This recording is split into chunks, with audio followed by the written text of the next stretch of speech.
Last weekend, AEW closed the year with its World's End pay-per-view. And it was not their best pay-per-view of the year. It was a good show, but it was not, again, some home run that people are going to look back on and say, man, World's End was the show of the year, right? But this is what happens, when you have AEW's track record in terms of the quality of their pay-per-views, a lot of times it's hard not to kind of compare the shows and say, oh, was this one better than the last one? Was this one better than last year's show? Because their shows do tend, as long as they are, these shows do tend to be of a very high quality in terms of the in-ring work. And there was no match on that show higher in quality than the Continental Classic semifinal between Jon Moxley and Kyle Fletcher. But there was a very scary, very talked about spot in that match in particular. And so it just so happened that last Sunday, less than 24 hours after the World's End pay-per-view, William Regal, who does work for WWE, used to work for AEW, took to social media, which he does not do very often, to give his thoughts on wrestlers who basically get dropped on their heads and their necks. So right now, he is the vice president of global talent development for WWE. He posted his thoughts on X along with x-rays of his own neck, which has all kinds of hardware in it. This is what he said. I stay off here, but was alerted to something today that has alarmed me. I don't read any comments, so don't waste your time trying to argue or justify your very wrong opinions on this. I broke my neck twice, September 1993 in the ring, and a car wreck in 1997, and stupidly never told anyone. And I was taught properly how to bridge and not land on the top of my head. It's a skill that maybe 99.9% of people don't know or will ever learn anymore. I kept going somehow, but knew all the tricks that, again, people don't learn now and watch film and just copy. After Misawa-san passed from his neck problems, I thought it would stop this nonsense, but it's gotten worse. And whenever I talk to people about them doing it, it's, well, it doesn't hurt. Believe me, it will. I have people close to me now, Brian, referring to Brian Danielson, being one of them who is suffering daily, like myself, from his neck. It's a daily misery, and sleep and every other aspect of your life is more than hard. Although people use the term tough about me, you'll never hear me say that, as I am not, and don't think I am or have ever been. Money and whatever nonsense fame is supposed to be is not worth the pain or supposed two-evening glory that you get from these ridiculous moves, dropping yourself on your head. The vast majority of fans don't know the difference between a vertical suplex and a brainbuster, and that's a far tamer move than many I see now. I'm 57 and become less relevant every day, but fame has never been my thing, so most of you doing this stupid stuff are not going to listen to me, but hopefully a few of you do. Stop it now if you want a decent quality of life after wrestling, because that part of your life will be over before you know it, and wrestling done right is hard enough. But broken necks or death are not something you should think is tough or cool. It's idiotic thinking. It's a pretty powerful message coming from Regal. And he made no mention of any specific show or any specific company or wrestler other than Misawa, who didn't work for AEW. He worked for Pro Wrestling Noah.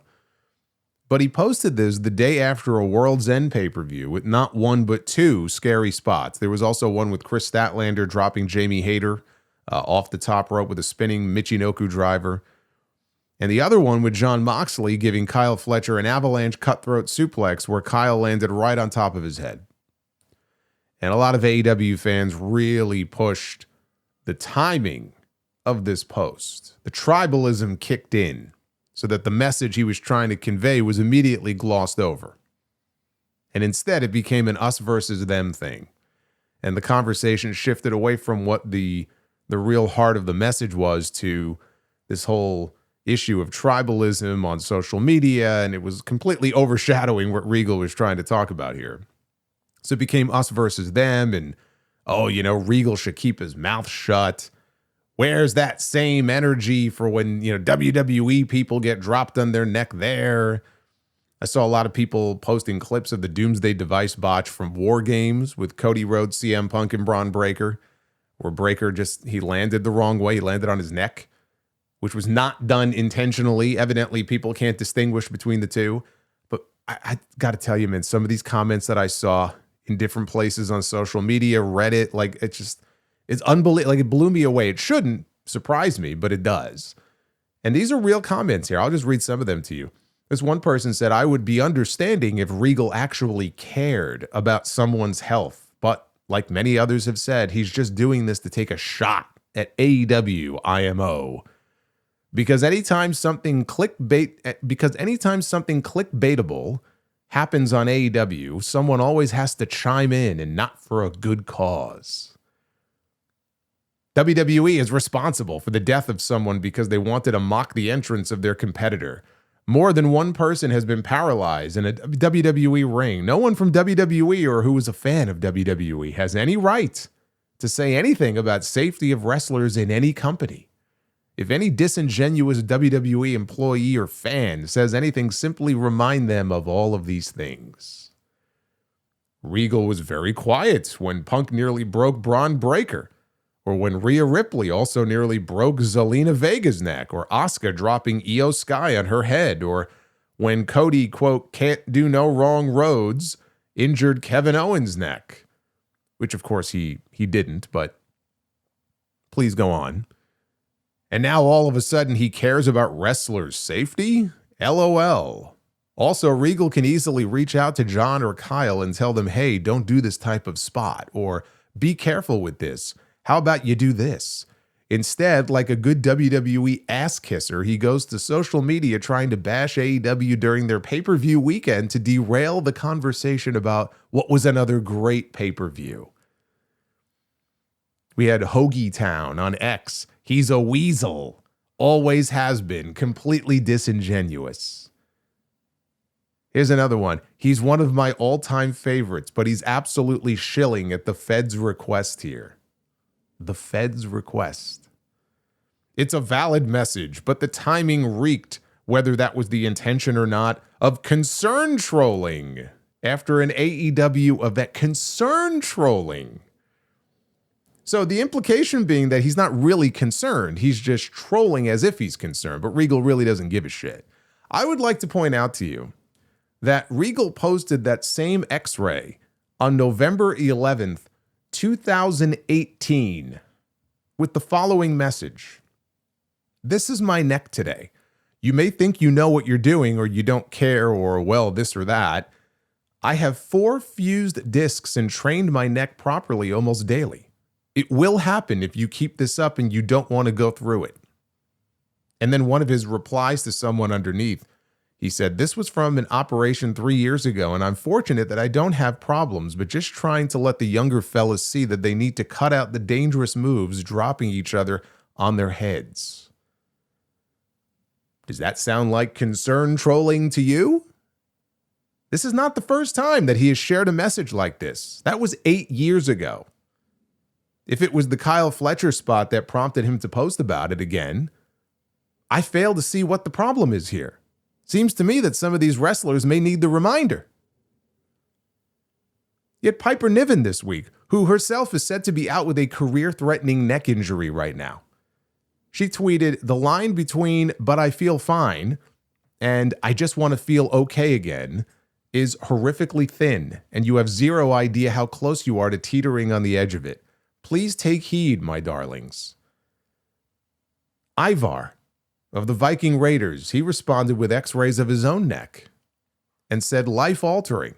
There was a before and an after. Man, I wish I could remember the before. He had neck surgery in 2020, and then he suffered another neck injury in 2024. And he admits that he lives with permanent nerve damage now. He has nerve pain in his hands that won't ever go away. But then Kenny Omega had a very sensible, very classy response to Regal's tweet. He said, regardless of timing or perceived intent, the general message from Mr. Regal remains a positive one. Tribalism, whataboutism, and other isms aren't needed here. Safety often takes a back seat when a wrestler is locked in and actively chasing the dragon. We all sometimes need a voice from afar to tether us back to reality and to tell us that the risks have consequences. The odds aren't in our favor, and none of us will walk away unscathed. This isn't company versus company or wrestler versus wrestler. This is about a general awareness and a knowing that the cost of what we do is directly related to the amount and severity of risks that we take. Keeping that in mind, as athletes, we aren't all created equal. As responsible adults, we need to be realistic and know our own physical limits. I'd have to give my head a shake if I wanted to try a twisting shooting star, but I would never say a word to Pac. I look at this all as great food for thought. Something to always be cognizant of. It shouldn't be about making it a competition. Thank you, Mr. Regal. And thank you, Kenny Omega, for being the actual adult in the room. You know, when Kenny Omega has to lead off a message like this by telling fans of the company he works for to leave the tribalism out of it, that says a lot. That even he is embarrassed by the deranged response to this. Kyle Fletcher and Jon Moxley had the best match on the entire World's End pay-per-view. They had one of the best matches, honestly, probably when you look back at it, of the entire year, in a year that was filled with great matches. That match would have been just as great if they would have taken that dumb spot out of it. Instead of an avalanche cutthroat suplex, if they did a superplex, wouldn't have hindered or harmed the match at all. And so to Kyle Fletcher and other wrestlers like him who choose to do spots like that, or take the bumps off spots like that, it was Jon Moxley who did it, but it was Kyle Fletcher who landed on his head. And I mean, hell, even Will Ospreay is out right now after neck surgery. They are well within their rights to do those things, especially if the promoter is not willing to step in and say anything about it. And not if, but when they get their necks fused in the next 5 to 10 years, I can only hope that they can look back and say, you know what, it was worth it. And if it was, then great. It's their neck to fuck up. It's not mine. But if not, they will not have anybody to blame for it but themselves. It's a story as old as time, right? Young guys feel invincible. They go out and take a bunch of unnecessary risks in an industry that is inherently high risk as it is. They're given advice. It goes in one ear and out the other, and they do it anyway. And then when they get older, they end up giving the same advice to the next generation. And that advice is largely ignored. And the cycle continues. Regal is not the only legend to speak out recently. Arn Anderson gave an interview to Denise Salcedo, where he said that he was scared to death watching some of these matches today. He said, I'm terrified. I respect the girls and guys of today's wrestling industry, but scared to death too, because I see things happening in the ring that you can't protect yourself on. Anything going backwards, German suplexes, you can't protect yourself because you can't see where you're going. I mean, look at me. I'm beat up and I didn't do any of that stuff. So I'm just worried that in 5 years, we're going to have a casualty list about that long. And I hate it for the young guys and girls because they feel like they need to go do that level to get the audience's approval. I'll give an example. Rick's daughter, Ashley Flair, Charlotte. She's famous for dropping her opponent on the floor, going to the top rope, and doing a moonsault to the floor. If you go back and slow the tape down, I love that, by the way, slow the tape down. Let's go to the videotape. Like Warner Wolf, we are nothing if not a product of the time period that we are born in. But he said if you slow the tape down, there's no way to catch somebody off the top. And she's landing on her feet. What's the odds of her blowing her knee out or tearing her hamstring? You tell me. If she doesn't do that move, will I be disappointed? I don't think so. These are men that have lived it. And they didn't do half the shit that the wrestlers do today in their matches.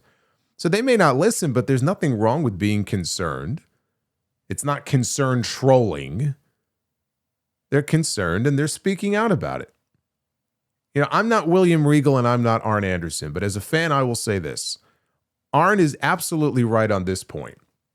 Some of the most dangerous spots that I see in matches that I would consider to be some of my favorites, if they were removed, it would not negatively impact my enjoyment of those matches. Now, I speak for myself on that. Clearly, there are a lot of sickos out there who don't feel that way, and they are part of the problem. But they like what they like, and to them, anyone speaking out about it must have some hidden agenda. Whether there's an agenda or not, and I don't believe there is any hidden agenda here with William Regal. Like, I'm not saying WWE doesn't do stuff to fuck with AEW. We all know they do, because they're petty as fuck. I don't think there's any hidden agenda here with Regal. But whether there is or there isn't is not the point. It is good advice from someone that has worked for AEW before. He knows a lot of the people who work there. So if it was an AEW clip that he came across on social media or someone shared with him, they texted him a link to a video of that spot and it sparked enough concern in him to post that message, then he did it out of legitimate concern, not because the Fed told him to do it. And it's not just a message for AEW talents, it's a message for all talents from someone who clearly has regrets about not taking better care of his own neck when he had the chance to. Like he said, he knows most of them are not going to listen, but if even a handful do, then it's worth it. And there shouldn't be a set period of time that he has to wait before it's safe for him to post it, just to make sure he doesn't offend people who spend every waking hour of their day looking for something to be offended by.